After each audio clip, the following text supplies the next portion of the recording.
Selamat pagi, perkenalkan nama saya Stefanus Rusdi dari kelas A1 Manajemen NIM 1810416613. Di sini saya akan presentasikan sistematika laporan perbandingan 5 jurnal yang berjudul Pengaruh Pengembangan Sumber Daya Manusia dan Komitmen Organisasi Terhadap Kinerja Karyawan di Kantor Desa Sungai Batu. Dosen pembimbing saya yaitu Bu Windy Pertiwi, SE. Jurnal yang pertama, pengembangan sumber daya manusia sebagai faktor yang mempengaruhi produktivitas kerja. Penulisnya Yohan Dewi Putra Asobadi. Program studi Pendidikan Manajemen Perkantoran, Fakultas Pendidikan Ekonomi dan Bisnis, Universitas Pendidikan Indonesia. Vol nomor 4, nomor 1 Januari 2019.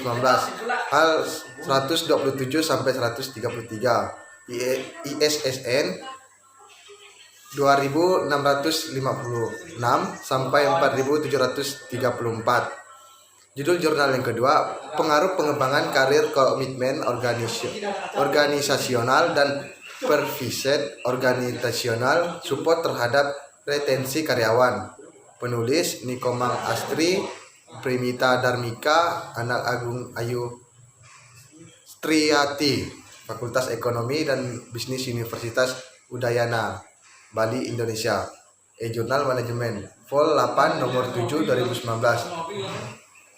4153 sampai 4182. ISSN 2302 sampai 8912. Jurnal yang ketiga, Pengaruh Pengembangan Sumber Daya Manusia Terhadap Kinerja Pegawai pada Kantor Badan Kepegawaian Daerah Provinsi Kalimantan Timur. Penulis Febrisma Rahdaya Hidayarti, mahasiswa program S1 Administrasi Bisnis, Fakultas Ilmu Sosial dan Ilmu Politik, Universitas Mula Warman. Jurnal Ilmu Administrasi Bisnis volume 4 nomor 4 2016. 937 sampai 946. ISSN 2355 sampai 5408. Judul jurnal yang keempat, Pengembangan Sumber Daya Manusia dan Komitmen Organisasional Terhadap Kinerja Karyawan PT Sinar Tangerang Mandiri. Penulis Triza G. Tunangken, William A. Agreses, Income 3 Wilhelmina Rumawas, Program Studi Administrasi Bisnis, Fakultas Ilmu Sosial dan Politik, Universitas Samritulagi Manado, Jurnal Administrasi Bisnis. Vol 10 nomor 2 tahun 2020. ISSN 2338 sampai 9605. Judul jurnal yang kelima, Strategi Pengembangan Sumber Daya Manusia dalam Meningkatkan Kinerja Karyawan. Penulis Mifat Hudin Arif Rahman, Asep Iwan Setiawan, Fakultas Dakwah dan Komunikasi, UIN Susuan Gunung di Jati, Bandung. Volume 3 nomor 2 tahun 2018. 01 sampai 16. ISSN 2623 sampai 2014. Persamaan dari kelima artikel jurnal tersebut sama-sama membahas tentang pengembangan, dan perbedaannya jumlah kata pada kalimat judul artikel jurnal di atas mengalami perbedaan.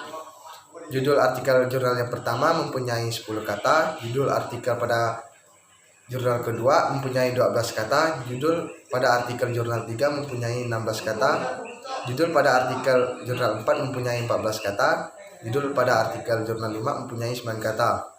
Kelima artikel jurnal tersebut nama penulisannya berbeda. Bab pertama, latar belakang atau pendahuluan. Jurnal yang pertama, salah satu masalah yang menarik untuk dikaji saat ini adalah mengenai rendahnya produktivitas kerja. Produktivitas merupakan salah satu hal penting yang perlu diperhatikan setiap organisasi. Produktivitas kerja yang rendah akan mempengaruhi mutu organisasi, karena produktivitas kerja digunakan untuk mengukur hasil kualitas sumber daya yang dimiliki organisasi pada suatu pekerjaan tertentu, sekaligus untuk mengetahui tingkat kesesuaian dengan kebutuhan sumber daya manusia. Jurnal yang kedua, sumber daya manusia merupakan aset yang sangat penting. Tanpa adanya sumber daya manusia, maka perusahaan tidak akan berjalan dan tidak akan berproduksi dan tidak akan mencapai tujuan yang telah ditetapkan. Sumber daya manusia harus dikelola dengan baik. Jika perusahaan tidak dapat mengelola sumber daya manusia dengan baik, maka akan berdampak pada tinggi keinginannya untuk keluar dari karyawan. Dan jurnal yang ketiga, sumber daya manusia mempunyai peran utama dalam setiap kegiatan organisasi. Sumber daya manusia yang handal, maka kegiatan organisasi tidak akan terselesaikan dengan baik. Hal ini menunjukkan bahwa sumber daya manusia merupakan kunci pokok yang harus diperhatikan dengan segala kebutuhannya. Program-program pengembangan sumber daya manusia akan memberi manfaat kepada organisasi dan para pegawai itu sendiri. Dan jurnal yang keempat, pengembangan sumber daya manusia karyawan melalui pemberian kesempatan pada karyawan untuk menyampaikan ide-ide dan gagasannya. Dengan begitu, karyawan dapat berkontribusi dalam mengembang perusahaan. Berdasarkan pengertian di atas, tingkat komitmen organisasional yang tinggi dapat berdampak pada kesetiaan yang dimiliki oleh karyawan terhadap perusahaan. Karyawan akan memberikan kesetiaan serta memiliki keinginan bersedia bekerja keras, berkorban, dan memperdulikan kelangsingan hidup organisasi. Dan jurnal yang kelima, pengembangan sumber daya manusia merupakan salah satu kegiatan yang penting dalam perusahaan, di mana karyawan dan perusahaan bekerja sama secara bersinergi untuk ekstensi perusahaan. Pengembangan sumber daya manusia bisa dilakukan dalam beberapa bentuk. Biasanya, setiap perusahaan memiliki khas yang berbeda sesuai situasi, kondisi, juga kebutuhan dari perusahaan tersebut. Hal ini bisa dilakukan dengan cara meningkatkan skill dengan pelatihan maupun pembinaan, meningkatkan pengetahuan karyawan dengan cara pendidikan. Persamaannya, kelima artikel jurnal ini, para penulis sudah menjelaskan latar belakang untuk penulisan judul jurnal, permasalahan tentang pengembangan sumber daya manusia.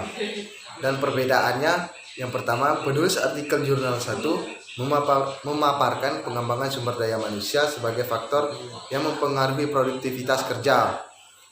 Produktivitas kerja digunakan untuk mengukur hasil kualitas sumber daya yang dimiliki oleh organisasi pada suatu pekerjaan tertentu. Sekaligus untuk produktivitas kerja digunakan untuk mengukur hasil kualitas sumber daya yang dimiliki organisasi pada suatu pekerjaan tertentu. Sekaligus untuk mengetahui tingkat kesesuaian dengan kebutuhan sumber daya manusia. Dan penulis artikel jurnal 2 memaparkan penekanan pada sumber daya manusia sebagai modal berharga dalam organisasi, mencerminkan pekan lebih pada sumber daya yang tak terwujud daripada yang nyata. Dan yang ketiga, penulis artikel jurnal 3 memaparkan program-program pengembangan sumber daya manusia akan memberi manfaat pada organisasi dan para pegawai itu sendiri. Yang keempat, penulis artikel jurnal 4 memaparkan pengembangan sumber daya manusia karyawan melalui pemberian kesempatan pada karyawan untuk menyampaikan ide-ide dan gagasannya. Penulis artikel jurnal 5 memaparkan pelatihan maupun pembinaan, meningkatkan pengetahuan karyawan dengan cara pendidikan. Pada bab kedua, tinjauan pustakanya, jurnal pertama, menurut Sumarsono 2013, halaman 4, sumber daya manusia mengandung dua pengertian. Pertama, sumber daya manusia mengandung pengertian usaha, kerja atau jasa yang dapat diberikan dalam proses produksi. Dalam hal lain, sumber daya manusia mencerminkan kualitas usaha yang diberikan oleh seseorang dalam waktu tertentu untuk menghasilkan barang atau jasa. Jurnal yang kedua, menurut Mathis dan Jackson 2011, 126, retensi adalah upaya perusahaan untuk memaparkan karyawan agar tetap berada dalam organisasi guna mencapai tujuan organisasi tersebut dalam jangka waktu tertentu. Retensi karyawan merupakan kemampuan yang dilakukan oleh perusahaan untuk mempertahankan karyawan yang memiliki potensi agar tetap loyal dengan perusahaan. Jurnal yang ketiga, menurut Singo Dimojo 2002, pengembangan sumber daya manusia adalah proses persiapan individu-individu untuk memikul tanggung jawab yang berbeda atau lebih tinggi di dalam organisasi, biasanya berkaitan dengan peningkatan kemampuan intelektual untuk melaksanakan pekerjaan dengan yang lebih baik. Pada jurnal yang keempat, menurut Komarudin Sastradipura 2012, sedikitnya ada 2 buah definisi yang menjelaskan arti pengembangan. Yang pertama, pengembangan adalah proses pendidikan jangka panjang yang meliputi pengajaran dan praktek sistematika yang menekankan pada konsep-konsep teoritis dan abstrak yang dilakukan oleh para penyedia. Dan yang kedua, pengembangan memicu pada hal yang berhubungan dengan penyusunan staf dan personalia adalah proses pendidikan jangka panjang yang menggunakan prosedur yang sistematik dan terorganisasi. Dengan prosedur itu personalia manajerial mempelajari pengetahuan konseptual teoris untuk tujuan umum. Dan jurnal yang kelima, pengembangan sumber daya manusia adalah suatu usaha dan tujuan meningkatkan skill atau karyawan melalui pendidikan, pelatihan, serta pengembangan akhir guna menjalankan tugas sebagai karyawan dan memiliki sekaligus jangka panjang, menurut Robert tahun 2002. Persamaannya, yang pertama, kelima artikel jurnal sama-sama menggunakan teori pengembangan sumber daya manusia. Perbedaannya, penulis artikel jurnal 1 dan artikel jurnal 2, ada penulis yang menjelaskan hipotesis penelitian. Dan yang kedua, penulis artikel jurnal 3, 4, dan 5 tidak ada menuliskan hipotesis penelitian. Pada bab ketiga, metode penelitian. Yang pertama, jurnal yang pertama, penelitian ini dilakukan dengan tujuan untuk melihat gambaran dan dampak dari pengembangan sumber daya manusia terhadap produktivitas kerja. Metode yang digunakan dalam penelitian adalah metode explanatory survei dengan responden sebanyak 57 orang pegawai Dinas Pendidikan Kota Bandung. Data dikumpulkan menggunakan teknik pengumpulan melalui penyebaran angket dengan skala rating scale. Jurnal yang kedua, penelitian ini dilakukan pada The Local Abud, terletak di Banjar, Bangking Sinden, Desa Kekili, Kecamatan Tanglang, Kabupaten Gianyar. Objek penelitian ini adalah pengembangan karir X1, Commitment Organisasional X2, dan Profit Organisasional Support X3. Terdapat retensi karyawan Y. Populasi penelitian ini adalah seluruh karyawan tetap in the local abud yang berjumlah 88 orang. Jurnal yang ketiga, uji validtas bertujuan untuk mengukur sah atau valid tidaknya suatu kuesioner. Suatu kuesioner dikatakan valid jika pertanyaan pada kuesioner mampu untuk mengungkap sesuatu yang akan diukur oleh kuesioner tersebut. Uji rehabilitas adalah tingkat kehandalan kuesioner. Kuesioner yang rehabilitasi adalah kuesioner yang apabila dicoba secara berulang-ulang kepada kelompok yang sama akan menghasilkan data yang sama dan asumsi tidak terdapat perubahan psikologis pada responden. Jurnal yang keempat, metode yang digunakan dalam penelitian ini adalah metode deskriptif kuantitatif dengan menggunakan permodelan persamaan struktural dan partial least query, menggunakan faktor-faktor yang di antaranya tempat dan waktu penelitian, menggunakan populasi dan penentuan sampel. Jurnal yang kelima, melihat dari segi metode yang digunakan oleh sinergi Foundation dalam perusahaan pelatihan sudah berjalan dengan optimal karena metode yang digunakan adalah metode on the job dan metode off the job. Metode on the job dilaksanakan dengan cara karyawan langsung bekerja serta diberikan pelatihan yang dibutuhkan dalam kerjaannya.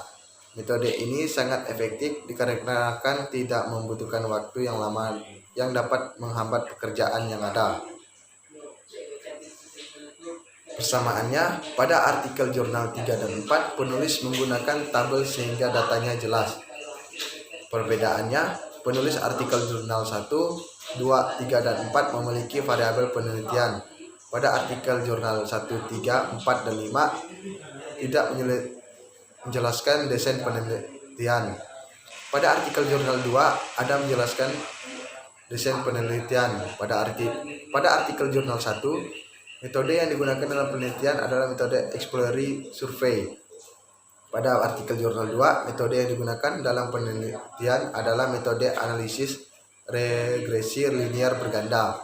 Pada artikel jurnal 3, metode yang digunakan dalam penelitian adalah metode analisis cohorted item total correlation.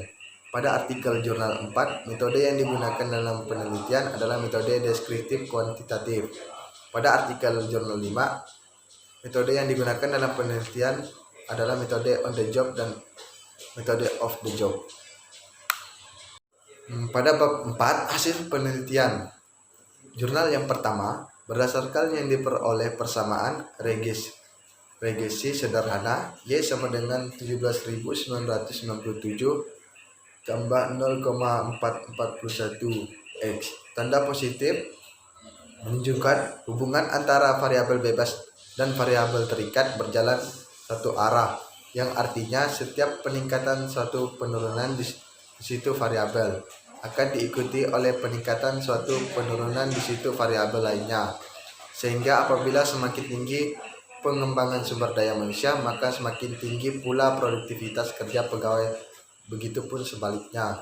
Pada jurnal yang kedua, hasil penelitian yang terakhir menyatakan bahwa received organizational support berpengaruh positif dan signifikan terhadap retensi karyawan.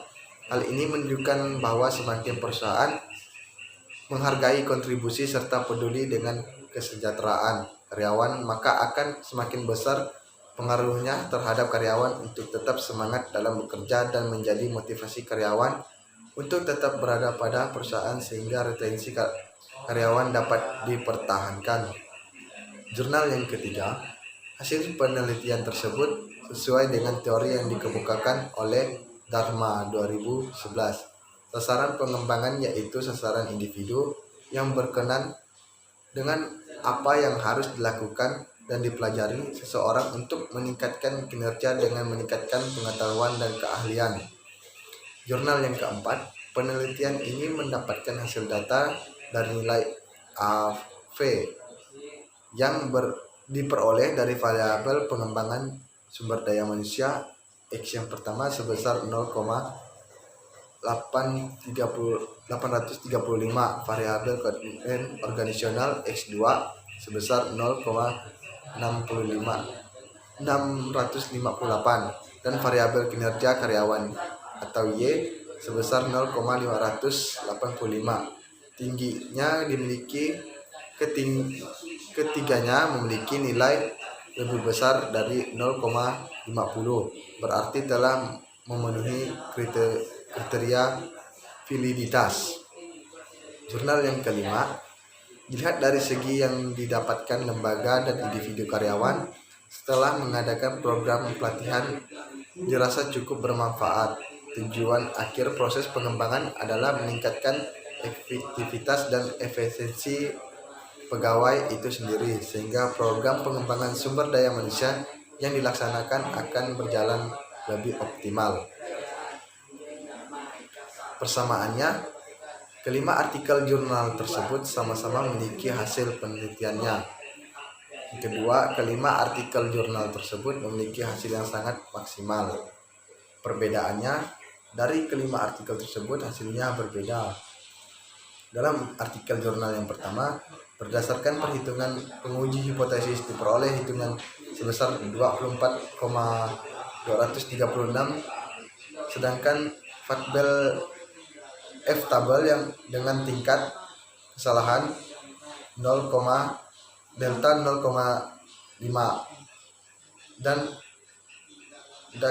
rate B atau A 1 dan res sama dengan N-2 sama dengan 55 sebesar 4,016. Artinya F hitung besar dari F tabel, yaitu 24,236 lebih besar dari 4,016. Dalam artikel jurnal 2, hasil telah menunjukkan bahwa received organizational support berpengaruh terhadap positif dan signifikan terhadap retensi karyawan. Dalam artikel jurnal 3, berdasarkan hasil perhitungan diketahui bahwa variabel pengembangan sumber daya manusia berpengaruh signifikan terhadap variabel kinerja pegawai pada kantor Badan Kepegawaian Daerah Provinsi Kalimantan Timur.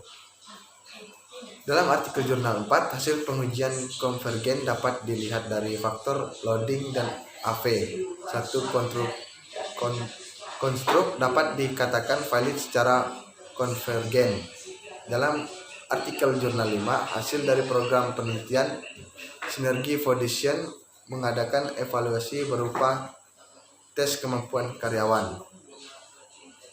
Pada bab kelima, kesimpulan dan saran. Jurnal yang pertama, pengembangan berada pada kategori efektif, para pelatih berada pada kategori yang cukup efektif, materi pengembangan berada pada kategori efektif, metode pengembangan berada pada kategori efektif, dan peserta pengembangan berada pada kategori yang cukup efektif.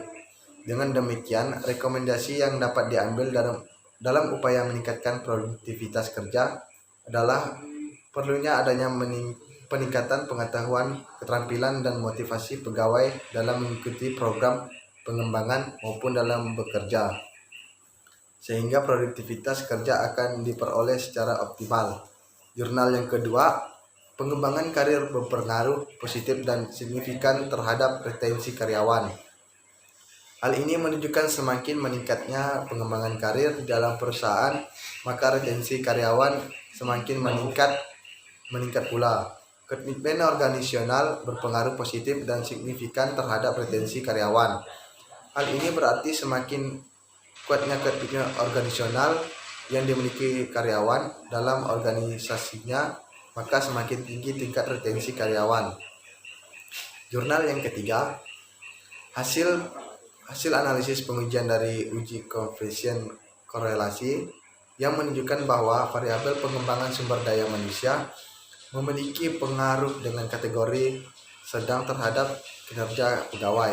Nilai koefisien determinasi 31%, yang artinya variabel pengembangan sumber daya manusia memiliki pengaruh sebesar 31% terhadap kinerja pegawai pada Kantor Badan Kepegawaian Provinsi Kalimantan Timur. Jurnal yang keempat, yang pertama, memiliki penelitian ini menemukan bahwa adanya pengaruh yang signifikan terhadap pengembangan sumber daya manusia terhadap kinerja karyawan. Artinya tinggi rendahnya pengembangan sumber daya manusia akan dipengaruhi tinggi rendahnya kinerja karyawan.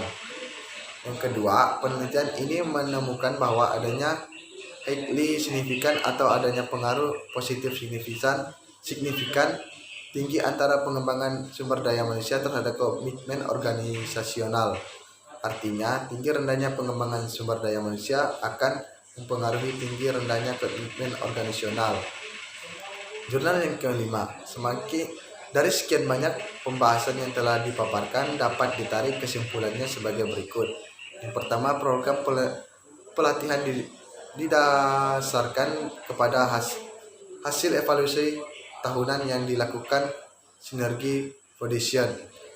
Dari evaluasi tahunan ini dapat dilihat kemampuan dan kualitas kerja karyawan selama 1 tahun bekerja dan juga kebutuhan pelatihan karyawan untuk menunjang kerja karyawan. Persamaannya, Kelima artikel jurnal tersebut memiliki kesimpulan yang didapatkan semuanya bagus, sesuai diharapkan, dan saran yang diberikan juga cukup untuk membuat perubahan perusahaan semua. Perbedaannya, 5 artikel jurnal tersebut memiliki kesimpulan yang dibuat penulis berbeda-beda karena beda perusahaannya dan juga beda penulisannya. Ini daftar pustakanya. Jurnal 1, 2, 3 dan jurnal 1, 2, 3, 4 dan jurnal 5.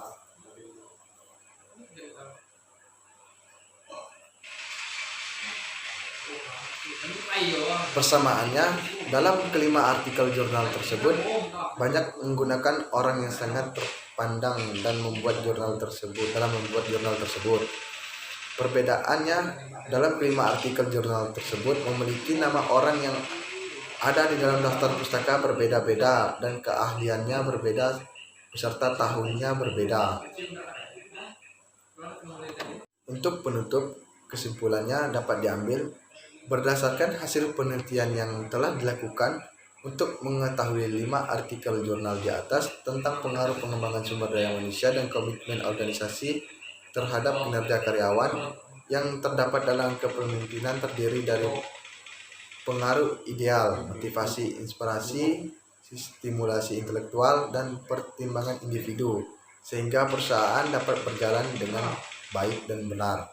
Sarannya, berdasarkan kesimpulan hasil penelitian mengenai pengaruh pengembangan sumber daya manusia dan komitmen organisasi terhadap kinerja karyawan, maka dengan maksud dan tujuan meningkatkan komitmen organisasi kepemimpinan untuk lebih meningkatkan kinerja karyawan, peneliti mengajukan beberapa saran yang dapat menjadi bahan pertimbangan bagi pemimpin dan karyawan dalam menentukan organisasinya di masa yang akan datang. Sekian dari saya ucapkan terima kasih.